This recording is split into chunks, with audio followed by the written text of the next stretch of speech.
And out of nowhere, Chainburn smashes the Philadelphia Regional. Sure, you guys smash the living crap out of that subscribe button so you guys don't miss out more often. I had to do a quick edit here because I messed up the breakdown. Your breakdown for this event, by the way.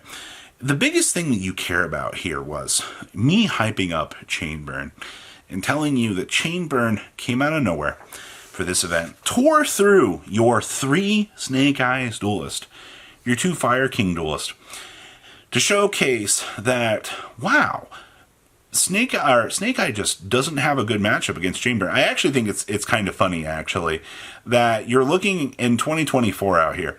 Chainburn ran its way through a 500-plus man regional. The Philly Regionals are one of the biggest in the U.S. This isn't, an abnormality of, this was 150 regional or 100-man regional, 200. No.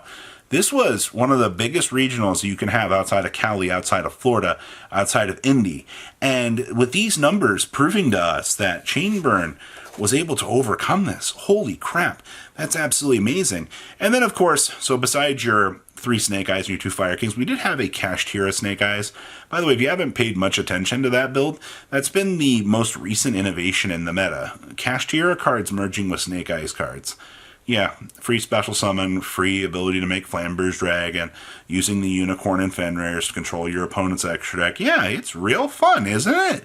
It's amazing. I still love Kashtira cards, but still. And then Runic Stun actually ended up winning this event. Runic Stun somehow found a way to overcome everything that's kind of present here and managed to make its way on into Top Cut.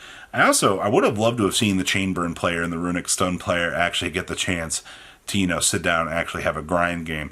I feel like Runic might actually win that matchup just because of how much aggression it can have, but both can make some pretty passive plays. But that's Chainburn actually doing pretty amazing out here. Let's pass on over to your deck list. Starting things off here is our very, very awesome, beautiful deck. Oh man, I'm so happy to see Chainburn, man.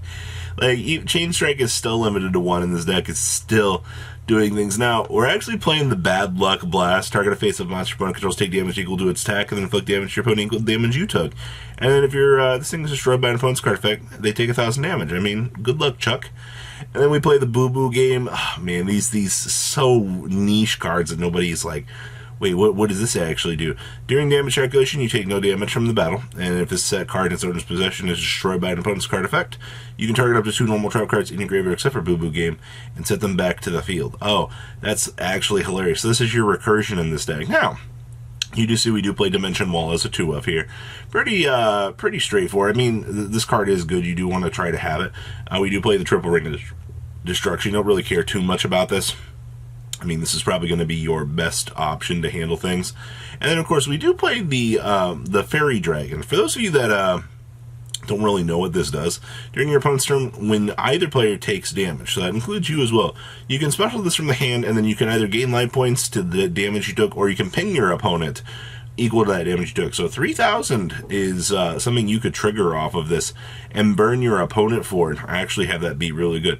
Majority of the side deck down here is just going to be acceleration to kind of help you along with the way. You do see that we are playing the double Magic Cylinders down here. Yeah, believe it or not, in this year and age, Magic Cylinder actually getting the chance to see some play is actually incredibly good. We're also playing the Lord of the Heavenly Prison here, as more of the standard cards that you need to slow down the game. And of course, good old Volcanic Queen. Nothing like having 6 literal kaijus in your deck between this and the Queens. So good stuff, actually. This is so cool to see. Even the double Morella here, getting some free value out of all of this. Okay, well, if you want something fun to play this. Also, out of this, we did have the Snake Eyes deck. Yes, I know this is missing something. You gotta love the port over system along the way here. But the things I just want to point out here and showcase, this is pretty standard stuff for what you're pretty used to seeing out here for these Snake Eyes decks. You have the Lullabies doing their thing here. Pretty standard stuff. Zelantis, Apollosa, all of the standard good stuff. Thank you, Meta. I appreciate you. Really, It's no strangers to this meta. I will say, though, considering how much Fire King was in this meta, like, the Lullaby stuff that this duelist was playing was absolutely the gas. We have definitely seen Lullaby continue to be a thing, but, in some regions, this deck is seeing less play, so maybe Lullaby's not so insane for the other regions. But okay, alright, here we go. More of the Fire King Snake Eyes stuff that you're using, but keep in mind, Lullabies are actually sighted down here, as opposed to the other variation that we had there. Of course, the good old cross-out designators. Honestly, you're kind of picking your poison when you're playing this deck. Do you want to go with the cross-outs, or do you want to maximize your results and play the Lullabies? It comes down to player preference, honestly. And with that player preference, you got to decide, how much fire do I think I'm going to run into today? If you think you're going to run into a crap ton, well then maybe, Lullaby's better for you. If you're worried about more roguish hand traps ruining your day, then you choose for the crossout. That's the cool thing about fire. You have options, as we're going to say out here, so that we can do our thing. Hello, Fenrir. How are you? Most of this, this is pretty standard. Once again, fire has been perfected to the point of, we don't really need to change anything, and I do do expect that to be the case going forward. Oh, we had Dragon Link of all things. Oh, wow. This was actually a top 16 challenger for the meta. This is actually really cool because we're actually playing triple Baldrake in here. I didn't expect to see a deck like this maximizing all the way on Baldrakes, but I guess, we're at the point here, you want as many Bysteel special summonable cards as you can actually have. The more bodies that you can have to be able to filter through your extra deck options is actually pretty good. So I guess I understand for the extension purposes, yes, you want to have these. Okay, understandable. I see that we are citing the Scarlight for time. That's also pretty standard. And, of course, we do have the Branded Beast down here as well to be able to cite into for your option tree. Yeah, this, once again, I'm going to say, this feels a little bit more standard, except for the massive inclusion of all of these Baldrakes for gas. All right. Oh, look, some standard in my life. So this is the most, once again, these Kashtira decks all feel the same, but this is kind of cool. This build actually chose to play its Your Elements Kashtira of all things. Okay, so this is the standard. I'm going to use this as a pseudo extender and also the ability to mill my opponent. The only real thing that I have with this is, so many builds get away with not playing this. This is one of those cases that you look at the card and you're like, is this just a clutch? For these duelists, does the extra attack points, the extra mill, the extra extension, does it really happen all of that much? And another case here of double Theosis. A lot of builds have been playing the double Theosis. It definitely feels like Theosis has become more of a dead draw in a lot of these players' eyes, and I do understand that. So you want to make sure that you have the most optimized ratios when you're attempting to play this deck. And I think we're getting places, honestly. Alright. Oh, man, we have Runic for you.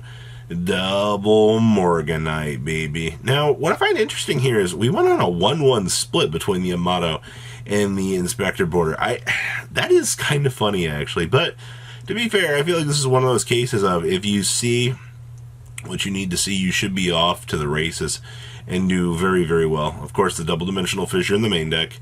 We are on Double Desires with Triple Duality. I've recently learned that playing one Desires feels a lot better, honestly. This card is absolutely splendid, and I see they were also playing the Iron Thunder down here as well.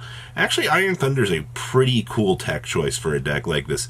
Being able to basically just nuke an entire column is pretty strong. But outside of that, Runic Innovations aren't, the craziest thing to mess around with right now. This is pretty straightforward, good stuff. Alright, and our last list back here is the branded version of the Voiceless Voice. This has been a pretty standard thing. You do see the Dark Magician inclusion in here as well. This is one deck that should not have access to Red Eyes Dark Dragoon. I just love the fact that, you're just casually playing along here and your opponent just drops a Dragoon on you. while you've got, you know, this running, you have all of the voiceless voice stuff set up, and there's a fat Skull Guardian sitting next to it, and you're just like, what in the world am I dealing with here? Also, not even to mention the fact that you can also jog and lock your opponent. Like, this is one of it's still arguable if this is the better version of the deck, or if pure is, because both builds will compete with each other. And I guess it does come down to player preference in terms of deck building, but I think this build has a lot more explosiveness going for it, and, you know, a different place to Ash. Like, if your opponent ashes this and you follow up with this, you're just smiling all day long. So what do you guys think about the Philly Regional Breakdown? Please leave a comment down below, tell me what you guys think, and I'll see your beautiful faces back another day, guys. Peace. Patrons, thank you.